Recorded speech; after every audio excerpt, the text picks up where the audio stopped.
प्रिय मित्रों, स्वागत है आपका आपके अपने चैनल स्टडी विद प्रदीप में। दोस्तों, आपको बता दें कि आज हम कुछ इम्पॉर्टेंट टॉपिक पे चर्चा करने वाले हैं। ये है रिस्पायरेटरी आर्गन और यहाँ पे एनिमल ग्रुप लिखे गए हैं।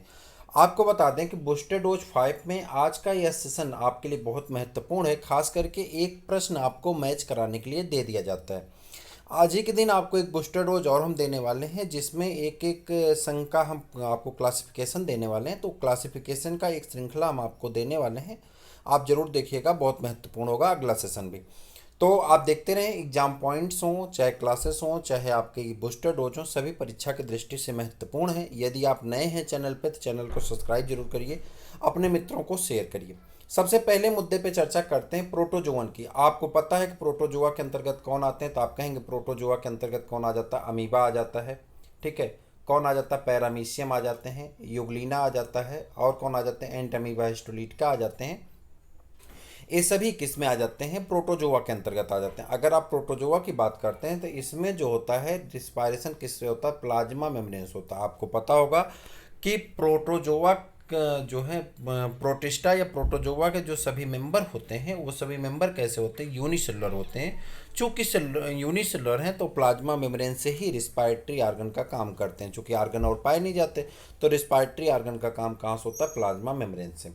वहीं पर अगर हम स्पंजेज की बात करते हैं तो इसके अंतर्गत आपका भी किस पे होता है? प्लाज्मा मेम्ब्रेन से। चूँकि स्पंजेज कैसे मल्टी सेलुलर होते हैं और मल्टी सेलुलर होने के कारण इनकी सेल होती हैं और सभी सेल इंडिविजुअल वर्क करती हैं। आपने पढ़ा होगा कि जो मल्टी सेलुलर एनिमल होते हैं उनमें tissue grade organ system organ grade organ system grade आता है, लेकिन जो स्पंज होता है मल्टी सेलुलर होते हैं और इसमें जितनी भी सेल पाई जाती हैं वह सेल कैसी हो सकती हैं? वह सेल आपके मल्टी सेलुलर जैसा बिहेवियर करती हैं।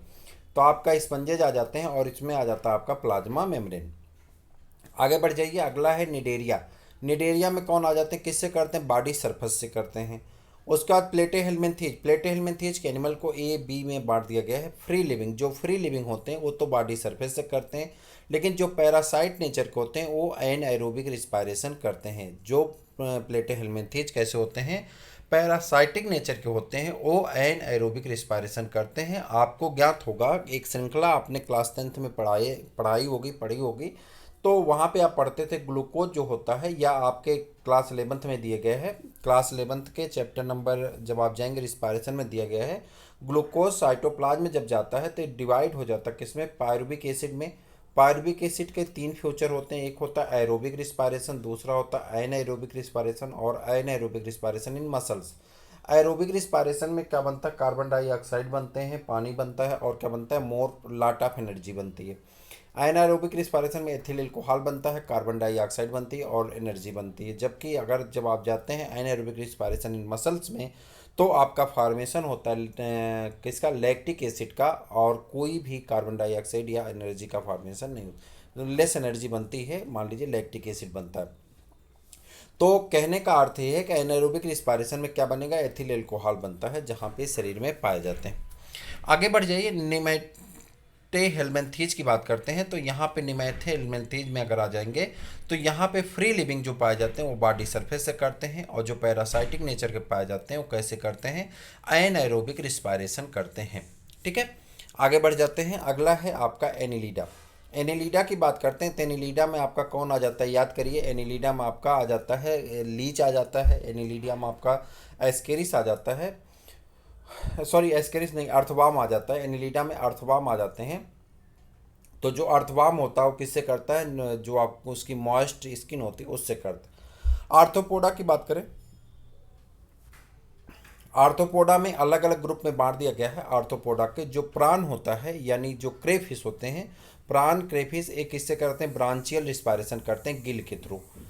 इंसेक्ट और टीक किससे करते हैं? ट्रेकिया से करते हैं। इसी में ग्रासोपर भी आ जाता है। स्कॉर्पियन और स्पाइडर किससे करते हैं? बुक लंग से करते हैं। वहीं पे किंग क्रैब जिसे ल्यूमलस कहते हैं किससे करता है? बुक गिल से करता है। मोलस्का की अगर बात करें तो मोलस्का को बांट दिया गया आपके अलग अलग ग्रुप में, जैसे कि यूनियो। यूनियो किससे करता है? टू निडेन किससे? टिनेडिया से करता है। और वहीं पर जब पाइला की बात आती है तो पाइला किससे करता है? वन नीडिया टीनीडियम से या नीडियम से, वन नीडियम से। इतना साइलेंट हो जाता है, नीडियम कहते हैं, या वन नीडियम यानी गिल से, और वन पल्मोनरी लंग से करता है, ठीक है। वहीं पे अगर इकाइनोडर्मेटा की बात करते हैं तो इसका रिस्पायरेशन किससे होता है, डर्मल ब्रांची से होता है या तो ट्यूब फीड से होता है, और यही ट्यूब फीड बहुत बार पूछा जाता है। इकाइनोडर्मेटा में या स्टारफिश में पूछा जाता है ट्यूब फीड पाया जाना, ये विशेष लक्षण होता है इकाइनोडर्मेटा का। तो पूछा जाता है किससे होता है, तो आप कहेंगे ट्यूब फीड से। वहीं पर आ जाए हेमिकार्डेटा से, फेरेंजियल गिल्स से होता है या फेरेंजियल वाल से होता है। कार्डेटा की बात करते हैं तो कार्डेटा बांट दिए गए हैं यूरोकार्डेट, सिफेलोकार्डेट और वर्टिब्रेट। यूरोकार्डेट की बात करें तो फेरेंजियल वाल से होता है, सिफेलोकार्डेट में भी फेरेंजियल वाल से होता है, और जब वर्टिब्रेट में आते हैं तो इसको बांट दिया गया साइक्लोस्टोमेटा यानी फिश से, तो गिल से होता है। वहीं पे एम्फीबिया की बात करते हैं तो एम्फीबिया में किससे होता है, स्किन से, ब्रांचियो किससे, बक्को फेरिंगियल लाइनिंग से, और किससे होता है, लंग से होता है। और वहीं पे जब हम रेप्टाइल्स की, एप्स की और मैमल्स की बात करते हैं तो किससे होता है, लंग से होता है। तो ये थे आज के महत्वपूर्ण बूस्टर डोज, ये आपकी सभी परीक्षाओं के लिए महत्वपूर्ण है, एक बार में क्विक रिवीजन आप कर सकते हैं। चैनल को सब्सक्राइब कर लीजिए, अपने मित्रों को शेयर कर दीजिए, वीडियो को देखते रहिए। फिर मिलते हैं किसी और वीडियो में, तब तक के लिए इजाज़त दीजिए। जय हिंद।